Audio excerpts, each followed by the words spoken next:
All right, hello everyone, and welcome to today's Gems of War video. In this video, I have for you my strategy guide for the Tower of Doom event. Tower of Doom event is one of the 5 week-long rotating guild events, and this video is designed to give you all the tools you'll need to excel in all 6 possible towers.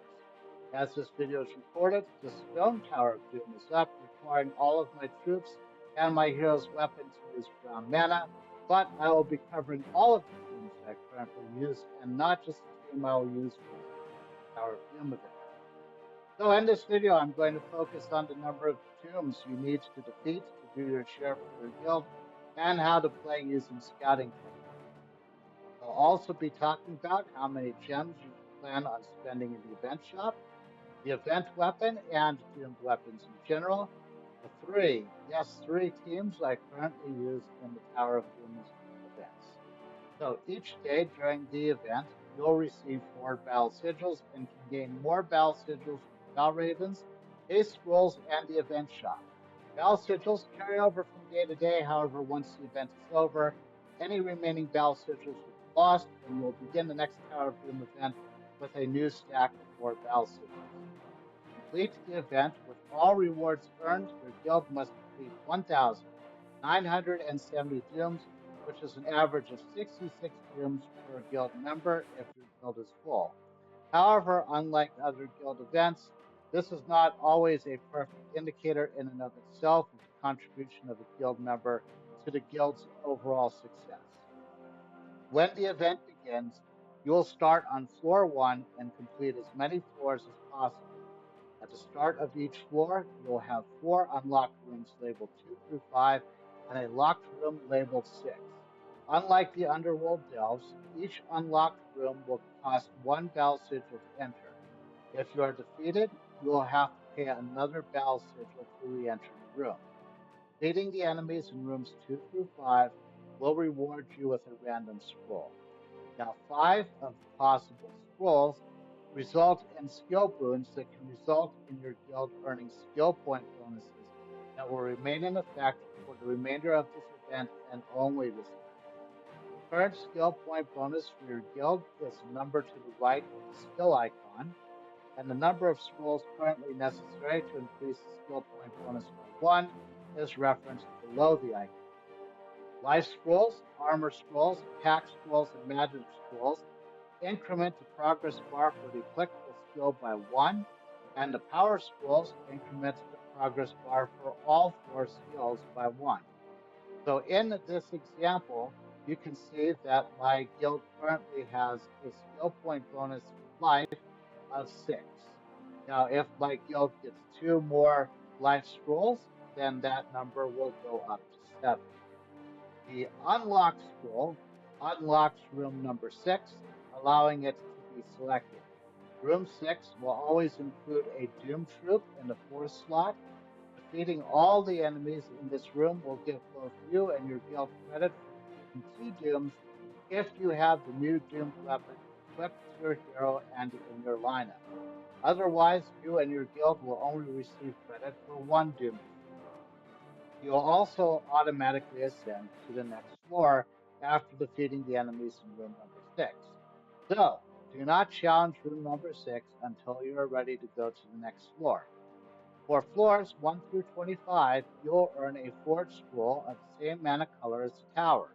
For floors after 25, this will be a random scroll, not including a forge scroll or an unlocked scroll. The haste scroll refunds the battle sigil you used to enter the room, and the luck scroll gives both you and your guild credit for defeating 2 dooms. Both scrolls are very important for completing the event efficiently. Fireball scroll can be used in place of a battle sigil to enter a room labeled 2 through 5. If you do, you will automatically get rewards for defeating the enemies in the room, including the scroll without a battle. The heroism scroll can be used in the same manner to enter room number 6. The heroism scroll will work on room number 6 even if it is locked, so if you are going to elect to use a heroism scroll on the current floor, you should not waste the battle sigil earning the unlocked scroll first. You should never leave a fireball or heroism scroll behind, and you should save them for the weekend to bypass harder rooms instead of the easier rooms you'll encounter earlier in the week.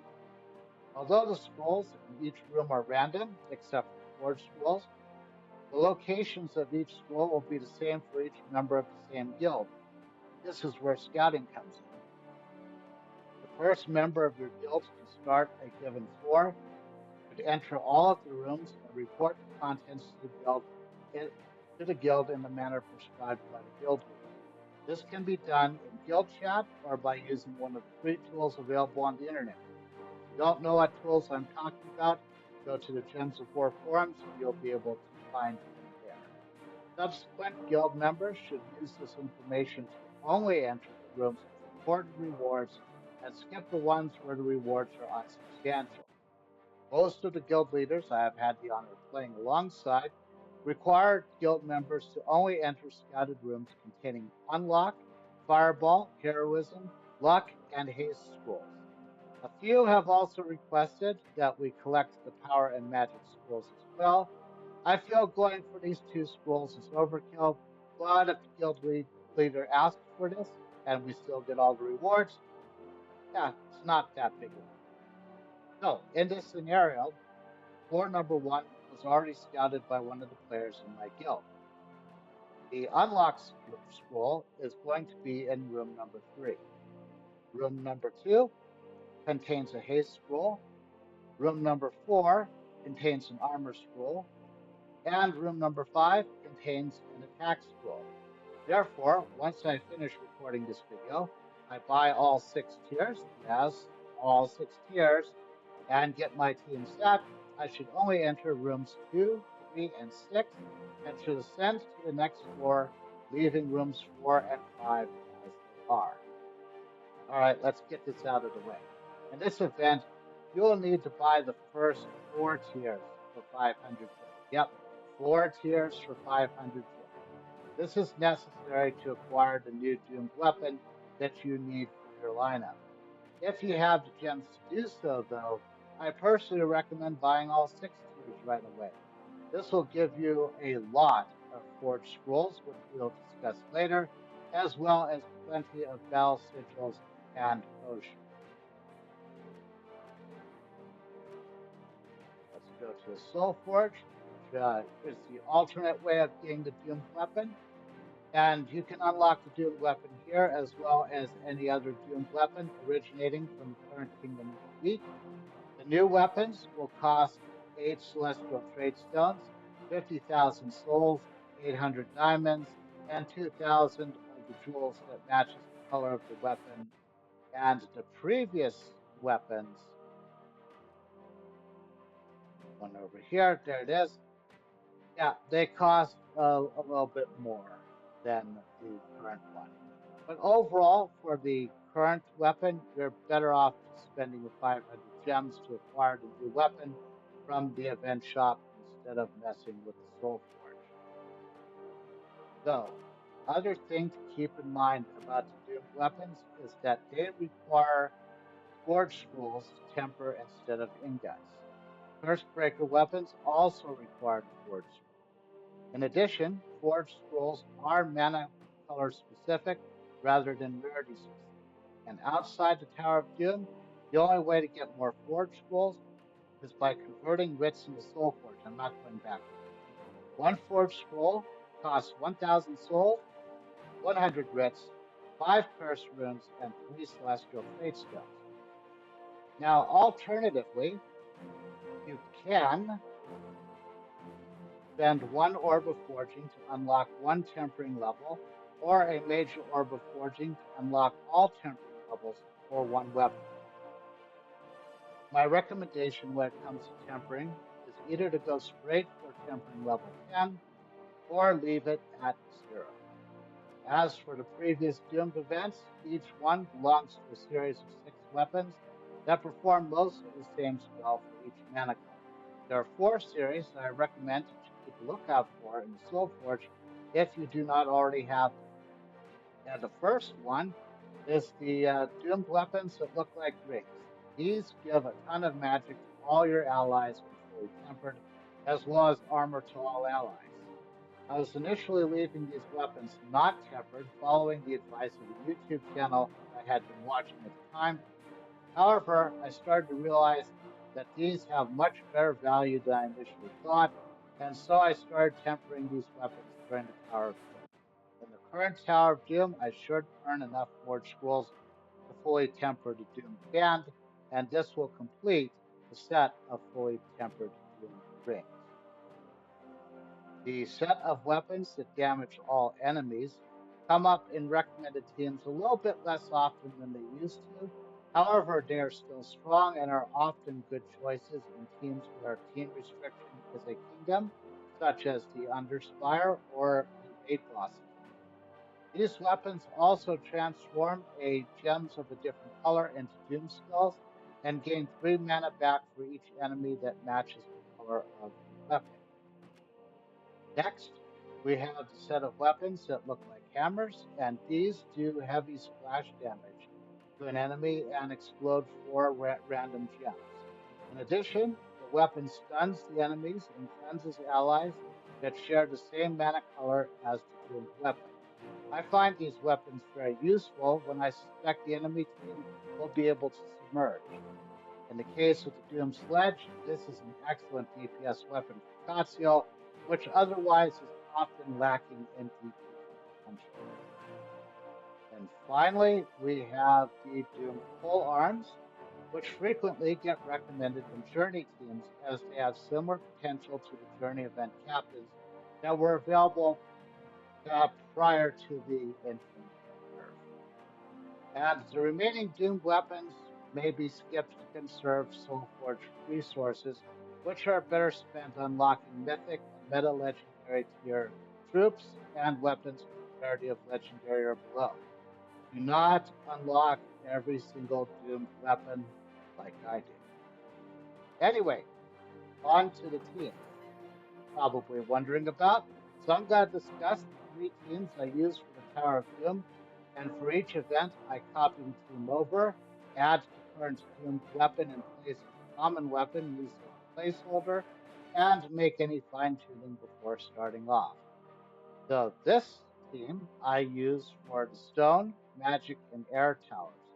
And the reason why this works is that double Pharaoh Khafre explodes 4 gems when my turn begins, and that will get Diamantina charged up very quickly. In addition, Pharaoh Khafre converts all gems of the chosen color to cursed gems, which count as brown, and that can instantly result in extra turns by matching 4 or more gems. Naturally, you can, and possibly should, substitute Stellarex or Chrysantherax for Diamantina if you have them available. Another possible alternative is to use Solarithus, which is a cosmic dragon from Whitehelm, since it has the exact same mana colors as Pharaoh Khafre. So, next we have the one for the fire and ice towers. And I don't suppose I have to tell you anything about the double Tesla teams that you don't already know. But for the ice version of this team, I placed the Emperor in the first slot to absorb damage and otherwise gain ridiculous amounts of skill points and grant status effects to random allies. The Sunspear class and the banners shown allow Tesla easy access to mana. For the fire version, I simply swap out the banner, switch the hero class to Corsair, and replace the Emperor with Merilith to allow Tesla easy access to blue mana. And finally, we have the attack team for the Nature Tower. This is a variation of the first team, except this one has 2 DPS Dragon troops and 1 mana generator. This team is relatively straightforward and gets the job done quickly. So, one last note about the scoring. Take it back over here.